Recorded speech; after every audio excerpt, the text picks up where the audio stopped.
I'm Linda Russell, sleep expert for children, and many parents come to me and their biggest fear is letting their children cry. Parents are terrified of letting their children cry. I don't have a magic formula that says your child won't cry, but I can help you put a really great sleep plan in place that you feel comfortable with.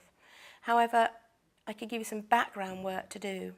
So my top tips would be, first and foremost, only start when you're ready. Don't be pressurised into getting your child to sleep by anybody else. It will only work when you're ready.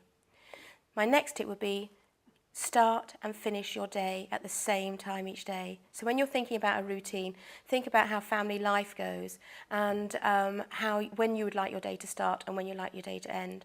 Obviously think long term as well, because if you want your day to start at 9 o'clock, it's going to be a bit of a shock when your little one goes to school and you've got to start getting them up at 7 o'clock.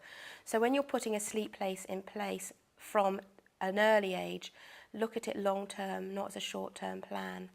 One of my other top tips, a lot of parents come to me and they're worried about getting baby number 2 into routine because it's going to disturb baby number 1 or child number 1.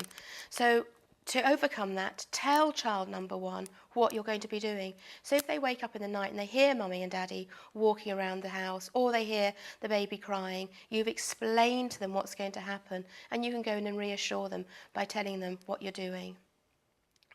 My next tip would be, make sure you've got other family members involved. Don't try and do it on your own. Get your dad, your mum, your husband, your partner, your sister, someone to be with you, to support you, because it does get very stressful. So involve other members of the family.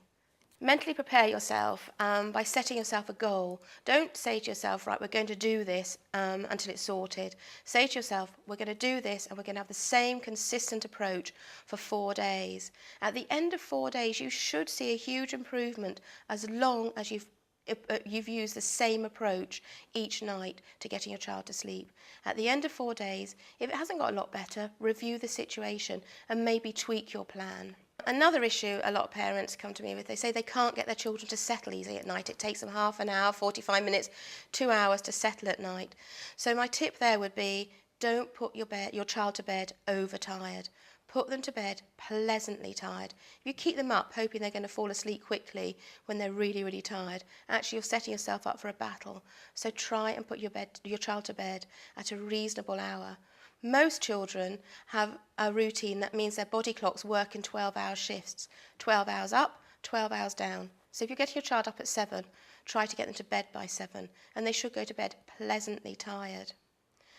The other issue is, I find really helps with families, is no TV, computers or laptops in or around the child for an hour before they go to sleep. A child who's allowed to watch TV for an hour before they go to sleep, even when they're settling down at night and look asleep, it takes 3 hours for their brains to shut down. A child who's not allowed to watch TV or use the computer, it will take 45 minutes for their brains to shut down once they've gone to bed.